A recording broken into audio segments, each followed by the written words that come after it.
Geek Out! Hey, this is a special episode. Andrew MacLean's coming back on the show to talk about the second volume of his Image Comics series, Head Lopper. The Sword and Sorcery series follows Norgal as he ventures into the Crimson Tower, where all manner of peril... But you know what? Let's let him talk about the all manner of peril. And coming back on the show, we have Andrew MacLean here to talk about the second volume of Head Lopper, out in comic book stores now, bookstores now, Comixology, out everywhere now. Andrew, thanks again for coming on the show. Hey, thanks so much for having me. A pleasure. So, with this installment, compared to the first volume of Head Lopper, you kind of go a bit more claustrophobic. It's very like Legend of Zelda dungeon-esque with the at least with the premise, like getting, navigating the titular Crimson Tower and finding these these kind of MacGuffins throughout. Was that kind of a conscious effort to get away from the big open spaces of the first arc? Yeah. I mean, you hit the nail on the head. I wanted it to feel kind of video game-ish too, like a dungeon, Mm-hmm. And it was exactly that. I got. After drawing volume 1, I as much as I enjoyed drawing kind of like Scotland Highlands, inspired, just backgrounds and everything. I wanted to draw something a little more like psychedelic, a little bit more like claustrophobic or whatever. And yeah, it was just to kind of like hey, this world that they're in, it has all kinds of different places, What was the inspiration and idea behind the Fonga? I had drawn. There's kind of like toss away character in the first volume that was I don't think he had a name. He was just called like the Map Maker or something. Mm-hmm. And sometimes when I have to draw like a one-off character, I don't think much of it. I just try to draw something fun, and then I'm like, who or what is that? And if I like it, I want to find another home for it or whatever. So I had drawn this this little character, and I just wanted to draw more of him. I was like, what? It was supposed to be like a throwaway, but I just thought it was fun. And then once I like kind of was like, all right, I want these to be kind of a peaceful, innocent kind of race or whatever. It's kind of Miyazaki inspired, the way they like live in the trees and they're really adorable and all that. Mm-hmm. Well, you kind of get the Miyazaki thing with Agatha too. Now that I think about it, this kind of like bouncing. I don't want to say like jolly, but almost like we see a happier side of Agatha at moments in this story. Mainly when she's not saddled with Norgal the entire time. With the you really, now that I'm thinking about it, you really do kind of go like deeper and darker with this one. Like you also there's an escalation, because while you certainly lop off heads in the first volume, I feel like every issue you like lop off like a baker's dozen at least. I wanted it to have a different feel, and so I tried to stretch all the muscles that I didn't feel like I was really stretching in the first volume. With the, I remember the last time you were on, you also mentioned, so Legend of Zelda being a big influence as well as Miyazaki. You're also a big heavy metal guy. I was wondering, as you were kind of crafting the story, what was the soundtrack in the background or in your mind as you were kind of crafting all this together? For this volume, I was listening to a ton of Symphony X. A ton of Blind Guardian, and probably a lot of this band. I pronounce it Tyr, but it's like Tyr. They're kind of like a I think they're like a Danish, almost like Viking metal kind of band, but they're like they're just rippers. They're amazing, and I think I just stumbled upon them, as the internet does, give you little gifts along the way sometimes. But those are definitely like those three bands have become kind of my go-to favorite bands over the last 2 years or so. Now I got to go back and listen to Symphony X, The Odyssey, while I reread this entire book. Yeah, I can always listen to Symphony X. There's so many albums. I like almost all of them. I feel like for me, they scratch the itch of like progressive metal and power metal all at the same time. I listen to a lot of them. Yeah, they're crazy. I remember when that album came out. like me and my buddies went out and bought it. We were like searching through the internet, and they were playing at a club like right down the street like that night. We were like, oh shit! And so we went to go see him at this place called, it used to be, it's not even there anymore, called Jack's Nightclub. And it was really cool because like it's a really small venue, so it's really easy to like hang out with the band afterwards. Yeah. And so we saw him. It was like really late, and then I remember like we waited outside to see if we can like say hi to him as they were going onto the bus. And their entire encore was they just played the song The Odyssey because it's like 30 minutes. And then they came out and we got to hang out with them for like a couple minutes. They signed our shirt. Like we had the Odyssey T-shirt, and they were like signing all like the the sirens and stuff on them and stuff like that. It was pretty cool. Yeah, I love them. I've seen them maybe twice or whatever, and they're like, it always surprises me how heavy they sound live. Oh, yeah. And like, tight, considering that it's like, it's this like kind of, it's like power metal, it's all this kind of like showing off type cool shit, and somehow they really sound super loud and super heavy live. Yeah. Was that were those the same bands that you were listening to as you were doing the first volume as well? Probably pretty heavily. They're kind of like, there's something about drawing and writing a book like Head Lopper that makes me at least keep going back to power metal over and over again. Like it's just like, it obviously feels fitting. And Blind Guardian and Symphony X have been I've been a fan of theirs for like forever, and it's one of the few bands that I haven't like actually played out and got really exhausted. But Tyr is kind of a newer find that I don't even know how. One of those like, oh, if you like this, you're probably a fan of this, and I'm usually not. But in this time it worked out. If you're a fan of the Viking metal, I recommend the album Frost by Enslaved. That's a pretty tight. That album rips. It's a good time. I'll have to write it down. Let me grab it. So I'm always eager for more metal recommendations. Sure, yeah, we aim to please. What would you say? At the one time, this volume is completely accessible if you haven't read the first volume of Head Lopper. But Norgal, we see a Norgal is it Norgal or Norgal? I'm going to alternate between the two the entire time. Yeah, I say Norgal. Norgal, okay. With Norgal, he goes into some very vulnerable. Like we see him. We've never really seen him get this hurt before, like emotionally or psychologically. Was it kind of a way to test the character in ways that we hadn't seen? Yeah, and some of it was like, some things I'm like, oh, this would be cool, or this would be like exciting, or whatever, and then you like I'll come up with an idea, and then I realize like, well, I can't put my character through things and not have it like affect them, like he's damn near physically invincible, but he can't like walk this road, and I can and that's like crazy and terrifying and emotional, and meet all these characters and have it not affect him. That's like it doesn't seem right. So like sometimes I'm like, oh, like I'm gonna do this thing, and then I like, all right, well then I have to ask myself, well, how did that affect Norgal? And then that kind of like has to dictate his future decisions, as you move forward.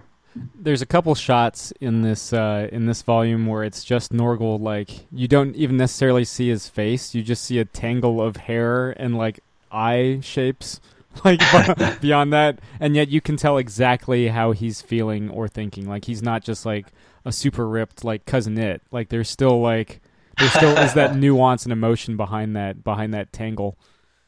Well, I'm glad, because like I do always feel like even if I'm drawing like kind of like this most simplified version of Norgal, there's so much to be kind of suggested just by like the kind of like this, just by the position of like eyes and his little like upside down V for his mouth or whatever. Like the it's like in the subtleties that like I try to eke out a little bit of like expression in there, and I feel like when you get it just right, somehow, I'm all like, I don't know if he looks static to everyone else, but I'm doing my best to have him have these little subtle emotes, Oh, there's definitely a couple times in this volume, and we suggest readers to look out for it because like there's a couple times where like all that moves is like his pupil, and like you almost like I said, like you almost don't see it at first, but when you see it, you realize how much he says in those two panels without saying a single word. Like looking at different characters and stuff. There's some really cool moments like that. Well, thanks, because I want him to be cliche in that he's like super stoic, but it's not like a stoic character has nothing happening in their head. There's never like a living moment where there isn't something floating around in your head or whatever. And so like, yeah, he's supposed to be this kind of dime a dozen, stoic warrior, but I always wonder though, still like, well, what's going on? If he's not going to say anything, what's he thinking? There's also, is that part of the idea why you have him team up with characters as opposed to just kind of like lugging around Agatha this time? Yeah, and I'm a fan of like some of the older, kind of like, I guess like pulpy fantasy characters like either Conan or like Fafhrd and the Grey Mouser, and a lot of those stories kind of you meet new characters along the way. Some of them survive, some of them don't, and sometimes the chronology of when they were written and when the actual story takes place is not like necessarily the same, but they try to, even though the Conan stories don't kind of like come out in order, it seems to be there's some effort there that it takes kind of its canon into consideration. And so I try to do something similar, even if something, a volume or whatever, will stand alone pretty comfortably or an issue. I try to at least have those, even if all the characters don't move on to another volume. We learn something about Norgal, or it affects him in some way. Like he's still on this journey, and I know a fair amount of it. I'm figuring out with him because like some shit you just do, cause like, oh, that'd be cool, and you do it, and you're like, all right, well, now what? That for forever happened, I feel like we definitely talked about Conan last time because of definitely that and like sharing favorite Zelda games. Yeah, but I mean I think that's something that I've always enjoyed, and you hit the nail on the head with the Conan stuff. Is that I think when I first started to read the Conan like original pulpy pulp stuff, I was so concerned about reading it in order, and that is so not important with Conan. Yeah, it really isn't, and that So I always try to write it. I mean, I'm not too far into it, but I'm always trying to write it in a way that's like, if someone didn't read anything before, if they didn't read volume 1 and they picked up volume 2, they're not totally destroyed or like they can still hopefully have a good time. But at the same time, I want people who have read things from the beginning or in chronological order for them to like receive some kind of reward for it. And it's like this like balancing act that I assume is going to get like harder and harder. The more like kind of like shit I lock down as canon, the more I have to like lean more heavily towards I guess like the big story stuff, Kind of have this whole like notebook or like whiteboard, like, okay, we're here and we're here and we're here. Yeah. I should, but I don't. It's mostly just like in my head, and then I'll have to flip through and be like, how much information have I divulged so far? But at some point, I'm gonna have to make some kind of timeline or something, I'm sure. Well, that's the good thing though. Like you're the boss, so you could just be like, "Nah, it's this," because I say it is. Until it's in an issue, I can change whatever the future holds. Like that's kind of my attitude towards it. It's like nothing's canon until it's actually like published. Like once it's in a book, I still have time to change my mind. Mm-hmm. Even then, you can. I feel like. I mean, that's why retcons exist. You can always change things. Like, no, like this is why Agatha teams up like with Norgal and everything. I was always kind of curious about their dynamic because I mean, for all intents and purposes, it's a witch hanging out with a dude constantly that cut her head off, and like they use and abuse each other across both volumes so hard, and yet they're still companions. Then we see a bit of that as when Agatha kind of comes into peril in this volume, and people trying to rescue her. So that always for me is one of the more striking things about the book. Yeah, I do. I've like for lots of times in a story. Sometimes what I find the most interest is almost like day in the life type stuff, like origin things. Sometimes I'm like, this stuff like takes too much time or whatever. So and it is not necessarily what's fun about a book. So until like literally right now, I haven't covered it. You know what I mean? Mm-hmm. But it's also the type of thing where I feel like, the average audience, they're like we want to know, like, why do they put up with each other or whatever?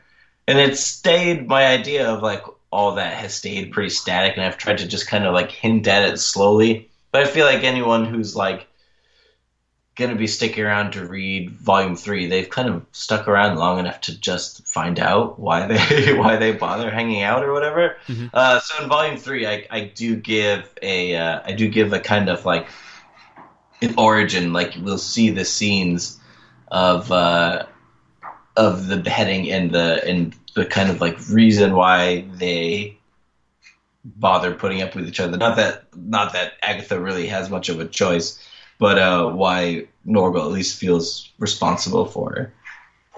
How is it kind of designing the protectors or champions of the Crimson Tower? Because, I mean, there's a moment where the master of the tower refers to one of his champions as his greatest creation, and I feel like that might have been you inserting yourself in the narrative, like, this character's metal as hell, as you're, like, drawing. No, well, it was more so... In that moment, that wasn't something I had planned.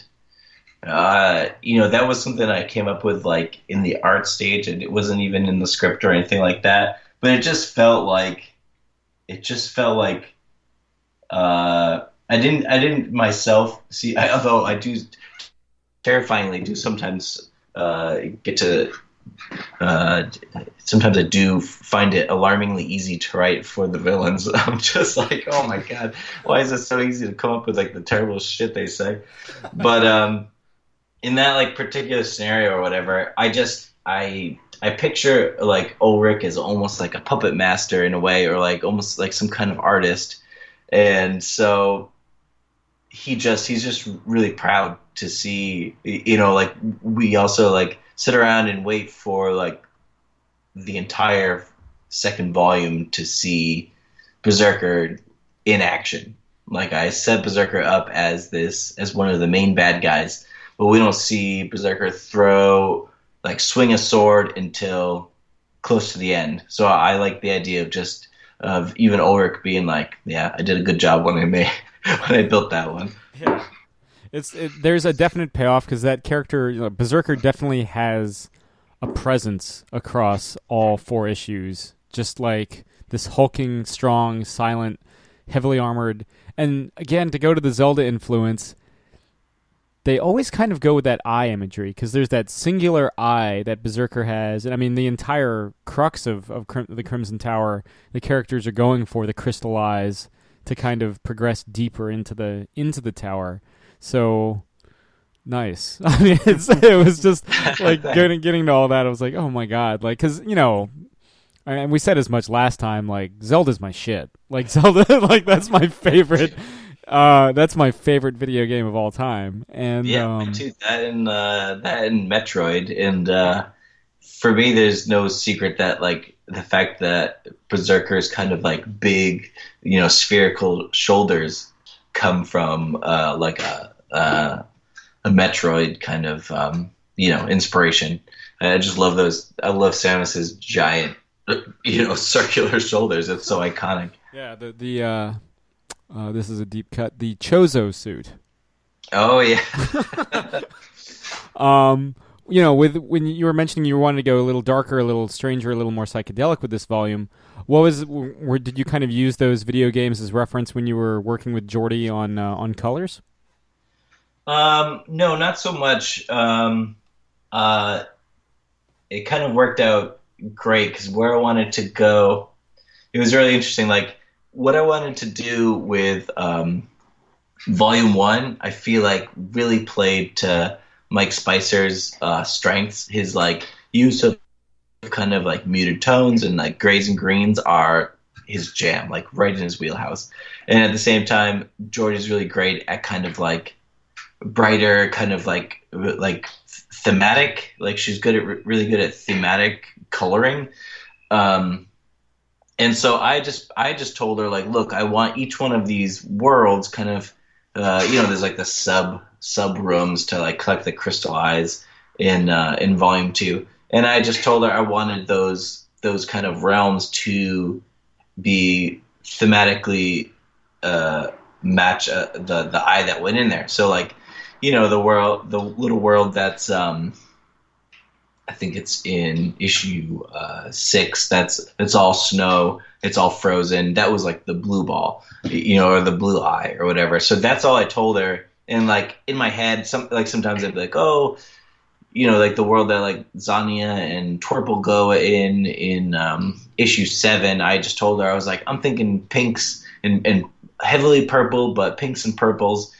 And as the scene kind of like progresses, she took that kind of minor note and she made it like it starts heavily purple, and as it gets more intense and reaches its own little climax, she leaned more and more heavily into the pinks or whatever, which I think is just fucking brilliant. I never would have thought of coloring like being such a good like storytelling tool or whatever. Mm-hmm. But that's all I told her. I tried not to hold her hand too much because she's so brilliant on her own. I was just like, I'm thinking like mostly just flat colors, and I would give kind of just like little notes. I'd be like, I'm thinking a very cold palette, or a very green palette, or something like that. And then she ran with it, and I gave very few notes. Like her choices were always spot on and brilliant. There's almost like a punk rock quality to it, right? Maybe, not that I was conscious of it. Like I like I like a lot of I like simple colors. I like a lot of kind of more alternative press books, like risograph printed books, and things that are just like thinking about how this thing will look with just minimal colors, just printed nicely. So.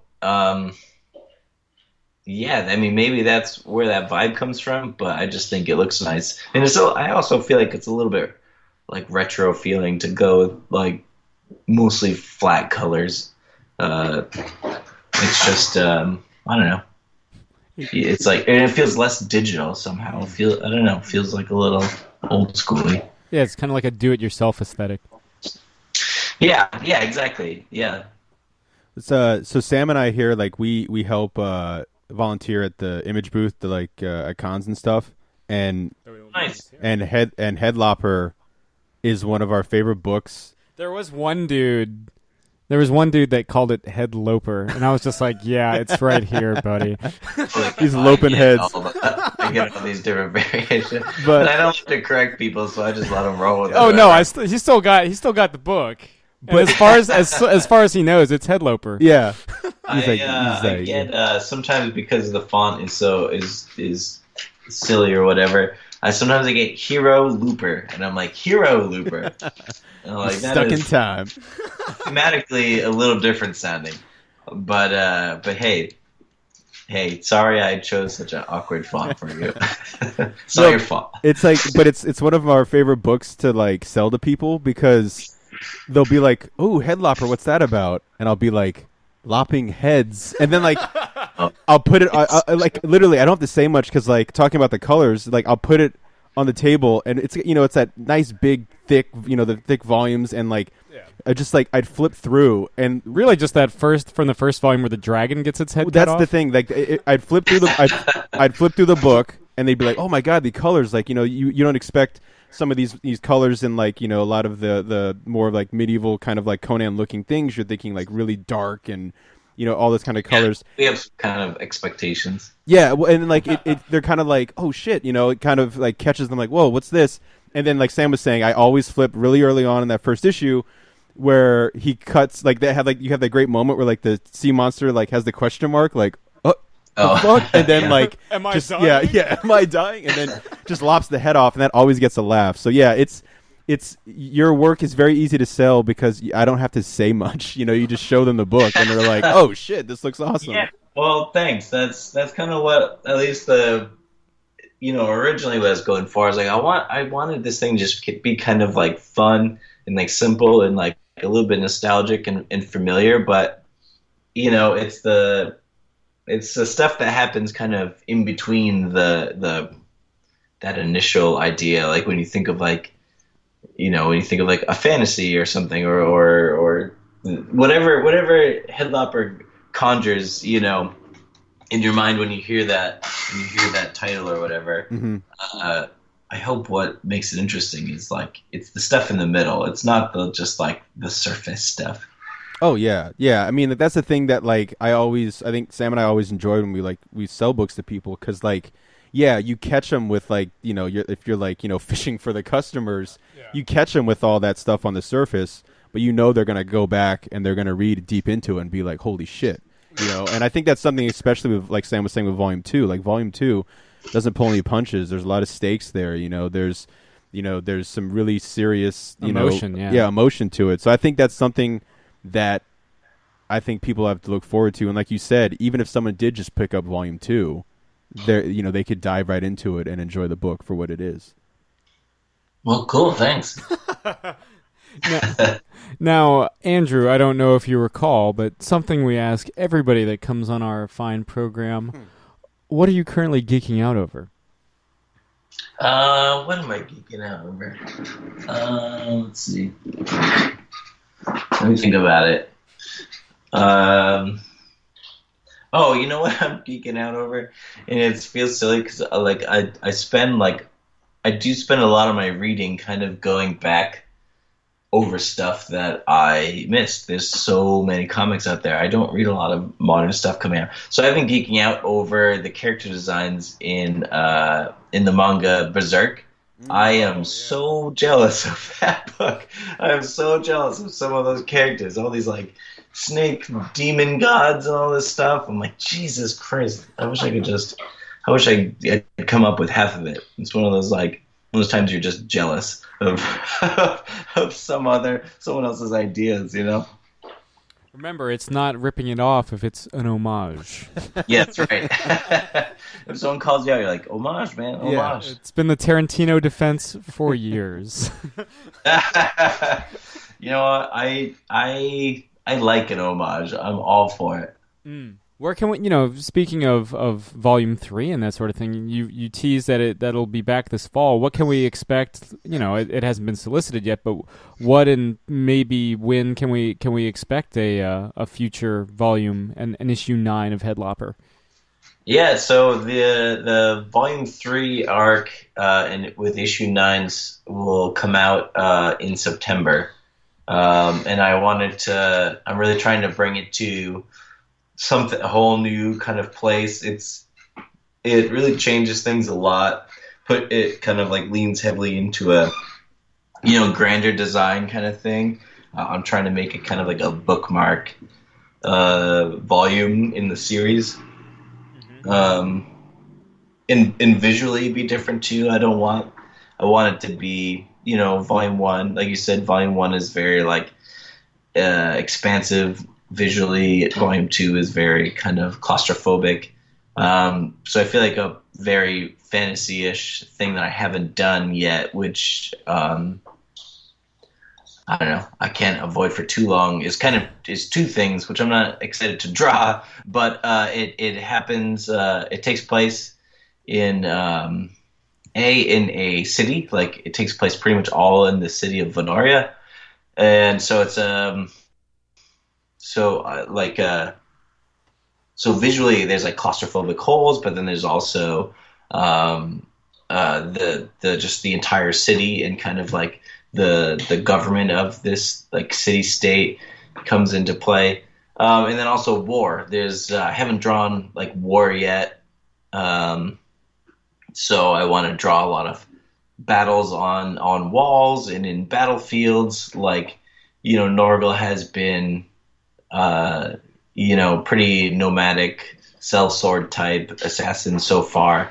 But I picture him having, not unlike Conan or whatever, having a history of, fighting on a battlefield in a kind of more official, organized fashion. So there's so in this city, Venoria, we'll have some invaders and a bunch of war. So hopefully that'll have the tone for the third volume be something new altogether that we haven't seen, hopefully, in Head Lopper. That is... Hell yeah. Yeah, I mean, I'm looking forward to it. That also has to be both crowd scenes and cityscapes has to be intimidating as all hell to draw. It's so intimidating. Yeah, it's gonna be a tedious volume to draw, but I don't know. You can't pull any punches. Does that mean, with a new volume kicking off in September, are you going to be doing Baltimore and New York again? That's the plan. I had a great time at Baltimore last year. It was my first year doing it, and I like that town a lot. Mm-hmm. I usually try to do New York as much as I can because same reason. It's a great show, and I love the town. So that's the plan. I'm planning on doing both, but I think it's a little early to be able to commit positively, confirm. Yeah, I can assure you that we get more listeners of this program than we got attendees at our panel at Baltimore last year. That's almost every panel I've ever been on. They're usually not well attended. It wouldn't have been so bad if they didn't put us in the biggest room. Then it just became so noticeable. I've done some panels though that are literally 3 to 5 people show up at it, and you're kind of let's just ditch the pretension of microphones, and we just end up hanging out and having a conversation. And those are pretty cool too. So there are worse things than having a ill attended panel. Oh yeah, and also since the last time we had you on, how cool is it to have merchandise and an action figure and stuff for Head Lopper? Oh, it's amazing. That's gotta be awesome. Even when I teamed up with the Skeleton Crew guys, I wasn't really thinking to myself, hey, you love vinyl toys, you'll be able to make one. That wasn't even really the plan when I first started talking with those guys. But it happened, and that's obviously really exciting. I'm a nut for both toys I'm nostalgic over and just people who design them. I think it's just a really cool art form to take some character and try to imagine it in plastic and just make it something that is enjoyable to hold. It's a weird thing. So it's awesome. It's fucking super awesome. Getting your creation continues to come to life. Yeah, it feels totally different once it's something that's you hold in your hands. You're oh, this is that thing, Well, Andrew, before we return you to the wilds of New England, do you have anything else you wanna plug? Let's see. Trying to think. The only thing I can think of is Volume 2's only been out for a minute, and then I have a really cool story in the super cool book Where We Live, which is the anthology that Image is putting out. Literally all the proceeds go to benefit victims of the Las Vegas shooting, and so not even Image is taking a single cent. So, and there's something crazy 165 creators donating their time for obviously a really noble cause, and the talent on it is insane, and it should be also a really good book. So I did a story with Kurt Busiek that, surprise, happens in a fantasy realm with a man with a large beard. So if you're familiar, if you like the way I draw fantasy settings with men with large beards, it's right up your alley. And that anthology is out on Wednesday, May 30th I think because we had Matt Hawkins on talking about his contribution to it. Oh, nice. Yeah, so yeah, you are in good company, and yeah, again, all proceeds go towards the medical expenses of the Las Vegas shooting survivors. And then I guess Andrew, we'll probably cross paths on the con scene. I'm doing press at Heroes, and Jake is working with Image at San Diego, and I'm gonna be working with Image at New York. So I'm sure our path. Yeah, man. If you ever want to get drinks and talk metal, we'll be around. For sure, that'd be amazing. Yeah, we'll see each other all over the place then. This has been another Geek Out production. If you enjoyed what you heard, hey, we've got a special episode every Friday. Of course, there's the usual catching up show every Wednesday, and you get book club episodes just about every Tuesday these days. Thanks for listening.